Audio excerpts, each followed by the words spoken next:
Salut la famille, j'espère que vous allez bien, j'espère que tout se passe pour le mieux pour vous, même si c'est vrai qu'actuellement c'est un peu la crise, c'est un peu la dèche, mais bon, j'espère que ça se passe quand même bien pour vous. Alors, vous avez été nombreux à me faire de bons retours par rapport à la précédente vidéo. Je tiens à remercier toutes les personnes, je tiens à tous vous remercier simplement pour vos retours. Je dis welcome à toutes les nouvelles personnes qui sont arrivées, qui se sont abonnées à ma chaîne, ici c'est chez vous. Et donc aujourd'hui, on va revenir avec le même format, avec le même type de vidéo pour parler aujourd'hui de la situation de la Guinée-Conakry. Pourquoi est-ce que j'en parle? Parce que j'ai eu beaucoup de messages, notamment au niveau de mon Insta, où on m'a demandé de pouvoir un peu m'exprimer par rapport à ça. Et donc je vais essayer au cours de cette vidéo de donner mon rendu et puis on va tout simplement discuter et puis voir ce qui se passe de ce côté-là, puisqu'il y a de vives tensions actuellement en attente, évidemment, des résultats, vous le savez, de la présidentielle qui se tient en ce moment de ce côté-là. Donc, on va essayer de voir tout cela ensemble dans cette vidéo. Je t'invite juste encore à partager et puis pour ceux qui tomberaient par hasard dessus, en bas de s'abonner tout simplement. Alors, pourquoi est-ce que la Guinée-Conakry est sous haute tension?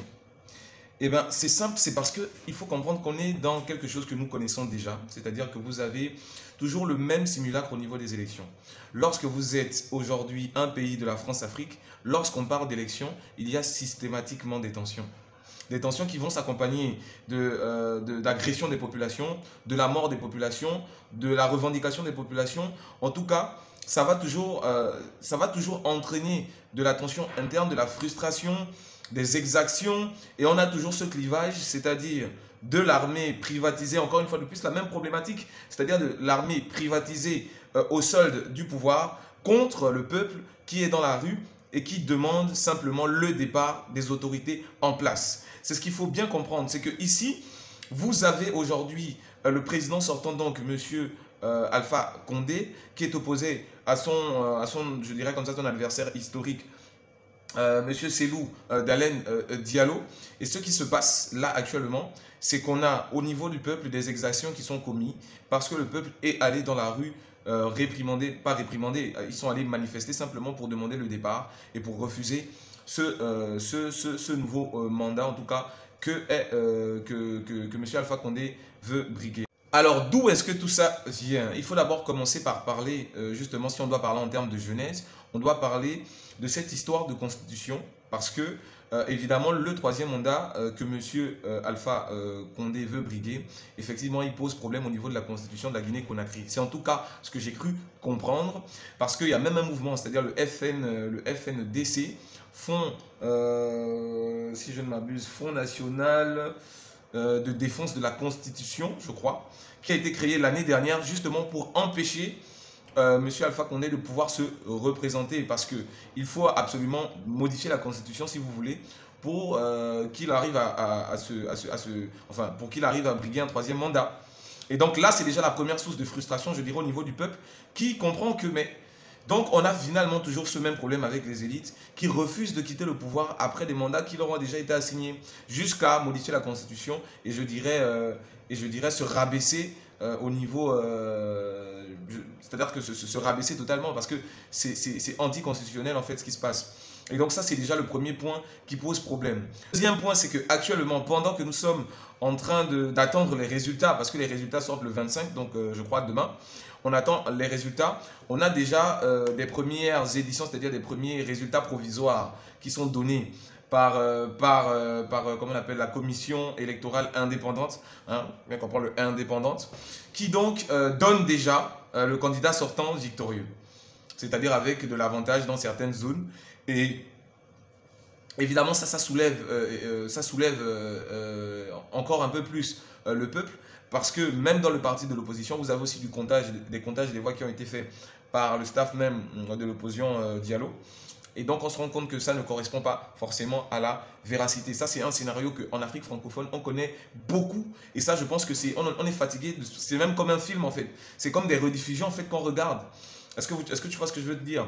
Donc, là, c'est véritablement problématique. Et ça, c'est ce qui a poussé, justement, les gens à aller dans la rue et à refuser tout ce qui est en train de se passer. Donc, les Guinéens sont allés dans la rue. Il n'y a pas de troisième mandat ici. Il n'y a pas de troisième mandat. Il n'y a pas de troisième mandat. Il n'y a pas de troisième mandat.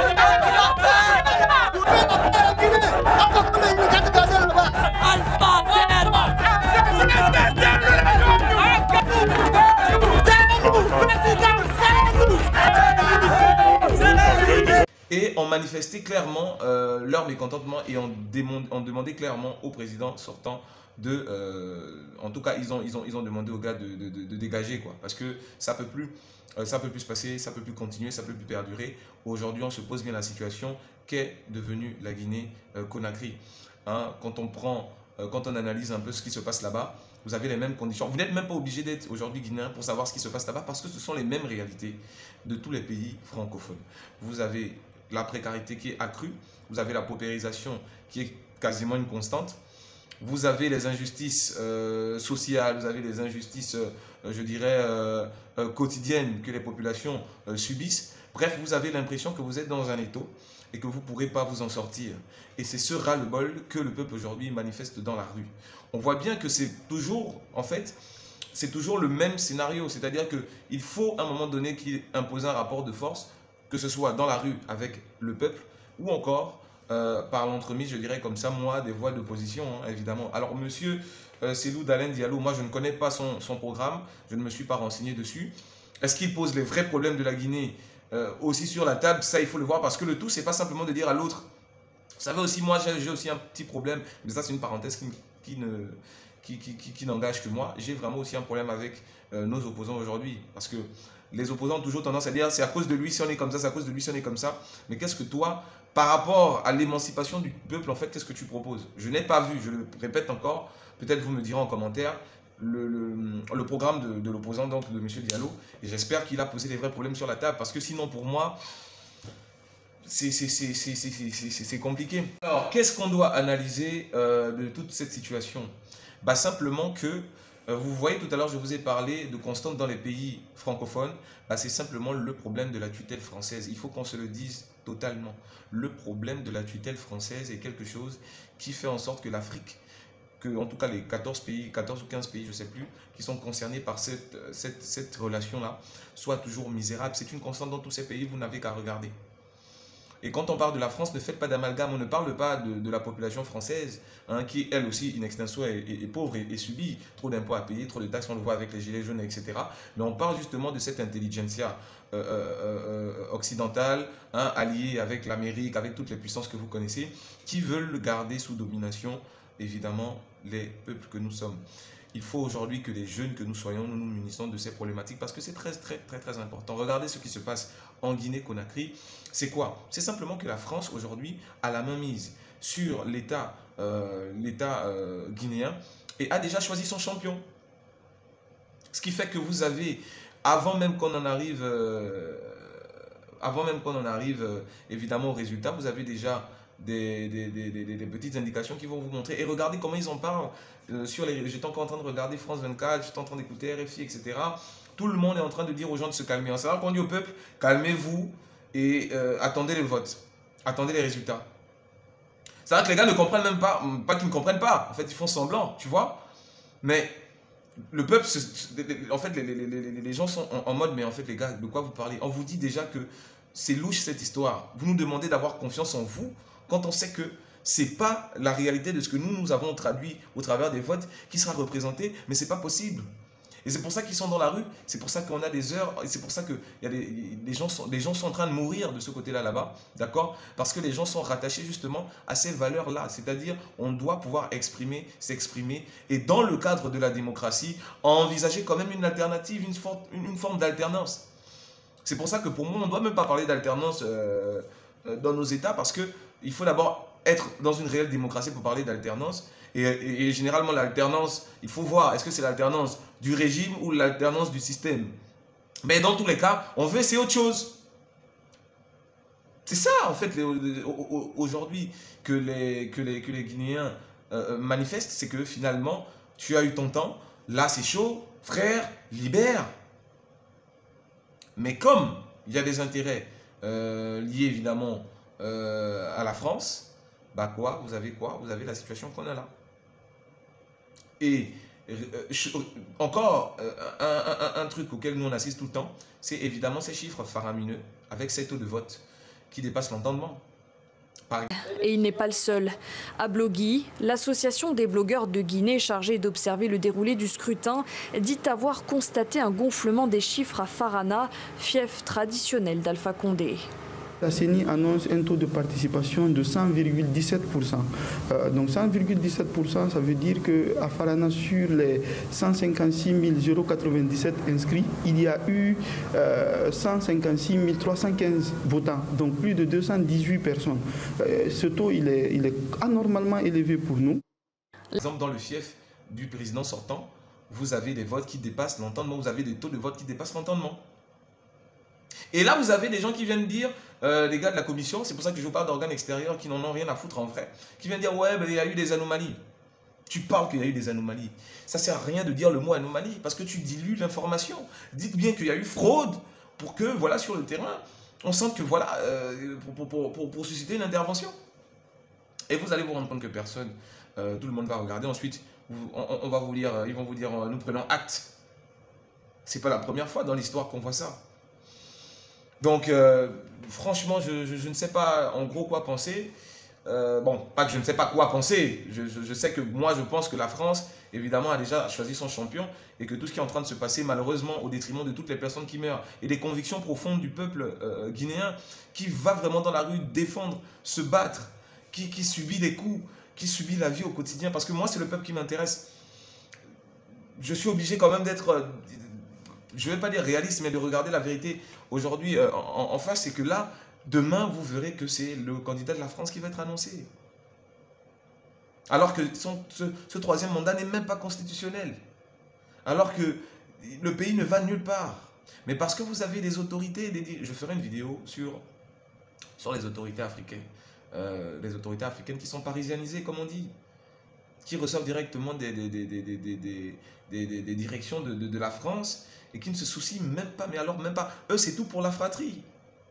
Et ils ne se soucient même pas. C'est-à-dire que même voir le peuple manifester comme ça, à un moment donné, quand tu as fini derrière des mandats, tu peux te dire, bon, voilà. Mais non. Voilà. Donc, la famille, venez me dire ce que vous pensez de ça en commentaire. Moi personnellement, je n'espère pas que ce soit la vérité des urnes qui sera dite demain. Pour moi, c'est ce qu'on sait, c'est-à-dire que la France va légitimer ce coup de force-là qu'on est en train de voir. Malheureusement pour le peuple guinéen, mais j'ai une grosse pensée pour le peuple guinéen au travers de ce qu'ils vivent actuellement. Le pays est bloqué, ils ont du mal à relancer les activités, c'est normal, il n'y a même pas le climat n'est même pas assez apaisé et c'est une situation que nous sommes fatigués de constater parce que c'est partout en Afrique, et il faudrait que à un moment donné, on se dise que est-ce que le véritable problème, c'est vrai, d'abord nos élites, mais il faut penser que in extenso, c'est aussi cette histoire de tutelle française. Et qu'en réalité, il faut pouvoir poser un problème. Regardez par exemple le Mali actuellement, avec ce coup d'État qu'il y a eu, on a bien vu que de ce côté-là, vous avez toujours la volonté française de faire quelque chose, de pouvoir créer des tensions, etc. Parce qu'on a bien vu que les militaires qui sont en place, qui organisent comment on dit encore, la succession, on va dire, bon, je vais garder le mot succession, la transition, voilà. Ils travaillent bien sur le terrain parce que le djihadisme, j'ai vu là qu'ils ont même ils ont intercepté des camps djihadistes et récupéré les armes. Alors que la France était là depuis, mais rien ne se passait. Avec cette crise, je dirais, au Mali, qui était divisée, hein, vous avez d'une part Bamako et vous avez d'une part, j'ai encore oublié le nom de la ville, qui était maintenue par les forces françaises. Alors que pendant ce temps, vous avez de l'or qu'on extrait, hein, qui était extrait tous les jours du côté du Mali. Et vous avez une crise du Sahel dont on ne sait même pas réellement ce qui se passe, mais que la France arrivait avec Hollande dire que voilà, on va essayer de stabiliser. Non, je pense qu'aujourd'hui, il faut comprendre le vrai problème, c'est celui de la tutelle française. Actuellement, c'est ce qui se passe. On voit bien, c'est l'expression même de la tutelle française qu'on est en train de vivre aujourd'hui, avec le Nigeria, avec tous ces pays qui se rebellent, évidemment, parce que on ne peut plus continuer comme ça. Donc la famille, dites-moi ce que vous pensez en commentaire. J'ai tenu à réagir à ça parce que justement, c'est ce que beaucoup m'ont demandé. Donc grosse pensée pour nos frères de la Guinée-Conakry et que Dieu soit avec tous parce que c'est chaud, c'est chaud. Donc la famille, n'oubliez pas de partager et faites-moi des retours pour qu'on essaie de discuter ensemble. On se voit pour une prochaine vidéo.